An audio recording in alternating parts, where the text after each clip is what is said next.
बता दूं, वो गधा पे चलते थे, गधा पे बैठते और गधा पे हमेशा उल्टा बैठते थे। मतलब गधा ऐसे तो लोग जनरली घोड़े आके घोड़ा पे बैठते हैं, गधा किसी चीज पे गधा पे भी उल्टा उल्टा बैठते। क्या आप सबको पता है कि मैं यहाँ पर क्यों आया हूँ? तो उसी को दिया था ना जिसको एक्वायर करने के लिए। यार आज के जमाने में लोग नॉलेज एक्वायर नहीं करना चाहते कुछ अच्छे। बोला यार तुम लोगों को पता मैं कौन हूँ? मैं राजा के यहाँ पे इतना इंपॉर्टेंट पोस्ट पे हूँ, इतना इंपॉर्टेंट काम करता हूँ। मैं शाम में आता हूँ, मेरा रेस्ट करने का टाइम है, मुझे सोने दिया करो। मैं शहर के लिए बहुत भला बहुत कुछ कर रहा हूँ। बच्चे सबको बहुत गुस्सा है, मत कर, नहीं खेलेगा यहाँ पे, नहीं खेलेगा। तो सोचो ये 15th सेंचुरी की कहानी है। ये बिटी मतलब कहते हैं ना, ये दिमाग अब जब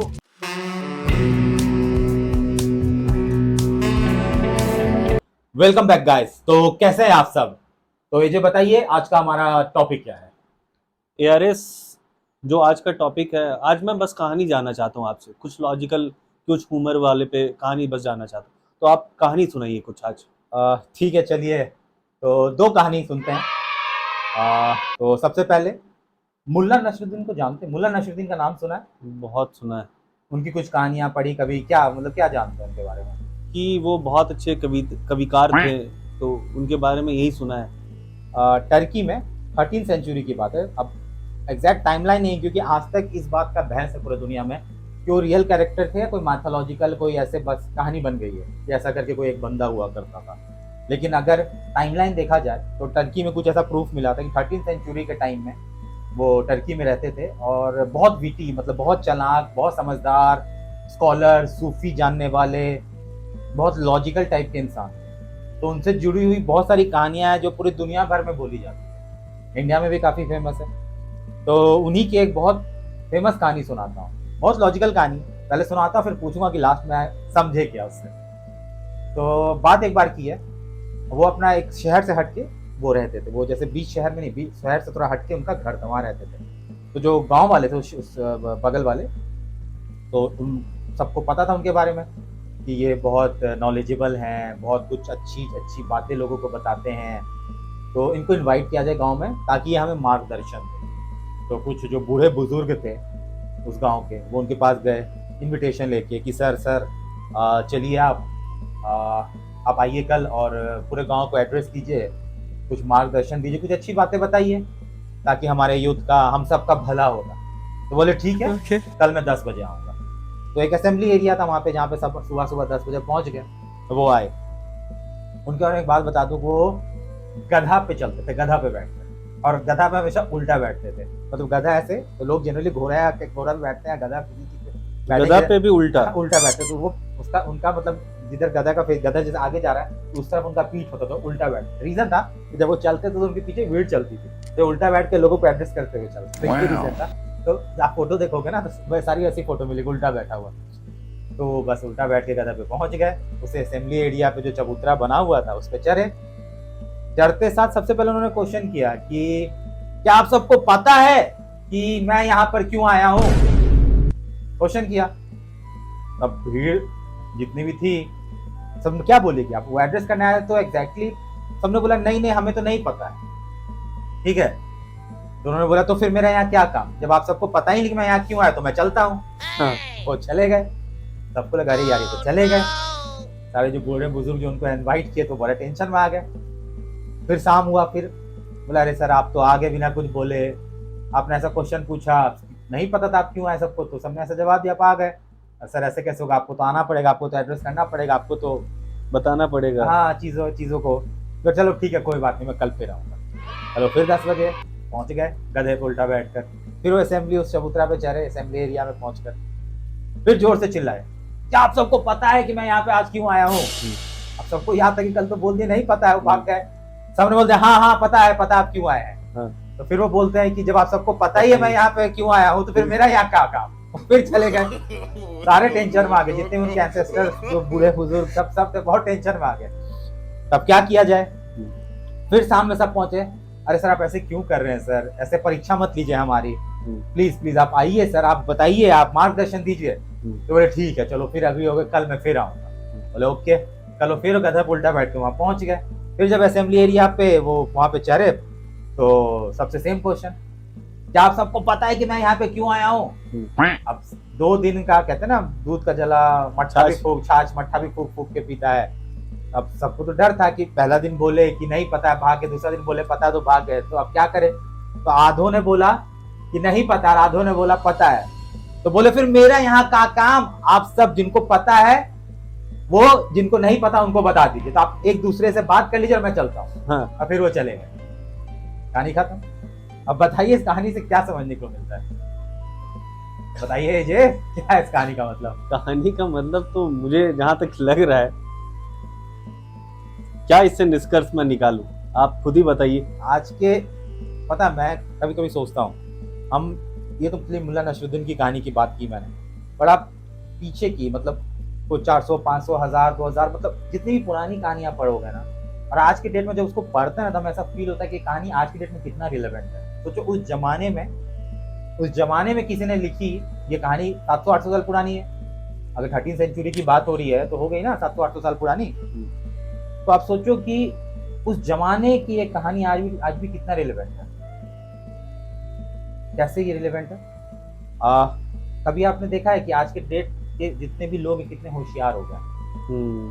हर किसी को सब कुछ पता है आज के डेट में, देखो सोशल मीडिया पे ट्विटर देख लो, सब ज्ञान बांट रहे हैं, ठीक है। या तो कोई समझदार हो तो बहुत समझदार है, कोई नहीं समझदार तो कोई नहीं समझदार है, बट कोई किसी समझदार व्यक्ति को सुनना नहीं चाहता है। आजकल तो ट्रोल का जमाना है, कोई अच्छी बात बोलेगा तो उसको तो ट्रोल किया जाता है, आजकल तो ट्रोल का जमाना है, समझ रहे हैं ना। तो वही ये कहानी का मतलब है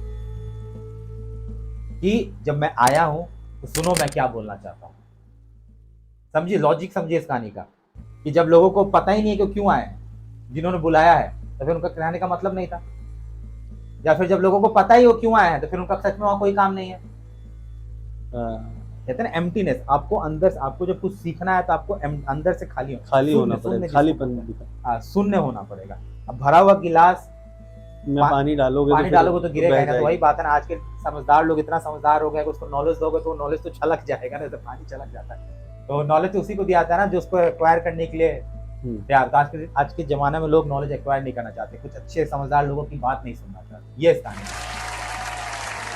दूसरा कहानी, अब थोड़ा 13 सेंचुरी की बात की, 200 साल आगे चलते हैं, 15 सेंचुरी में पहुंचते हैं। तेनाली रामन का नाम सुना होगा, तेनाली राम, बहुत सारे सीरियल बने हमारे यहाँ, अच्छा, मूवीज है।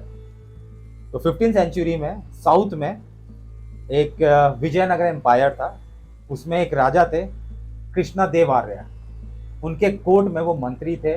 और कैसे अकबर के कोर्ट में नवरत्न थे और बहुत सारे, अशोका में 9 जेम्स, तो वैसे तेनालीराम का, हाँ, तो विजयनगर एम्पायर के जो कृष्णदेव आर्य राजा थे उनके कोर्ट में मिनिस्टर थे, प्लस उस कोर्टियर मतलब स्कॉलर थे और राजा को गाइड करते थे। तो एक बहुत पुरानी कहानी है।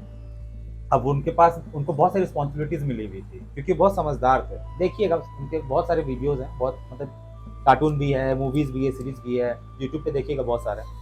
तो वो डेली काम करके थक के अपने घर आते थे शाम को, और उनका घर भी थोड़ा शहर से हटके था, बहुत बड़ा सा घर राजा ने दिया हुआ था उनको रहने, ठीक है। तो वहां पे ज्यादा घर नहीं था, तो खाली मैदान थे। तो उनके घर के जस्ट पीछे एक खाली मैदान था जिसमें बच्चे शाम में खेला करते थे। अब वो आते ही थे 4-5 बजे, थक के बहुत काम करते थे, आके तब उनका आराम करने का मन होता था, वो थोड़ा रेस्ट करते थे, थोड़ा सोते थे, कहते हैं ना पावर नैप टाइप का लेते थे, कि आके थोड़ा सा मुंह हाथ धो के पावर नैप लेते ताकि फिर अपना रात का खाना वाना का व्यवस्था करें। और जैसे वो सोने जाते थे शाम में, तो बगल पीछे फील्ड रहा, बच्चे वहां पे खेलते थे। तो बच्चे हैं, वो खेलेंगे तो शोर करेंगे ही, तो बहुत शोर करते थे।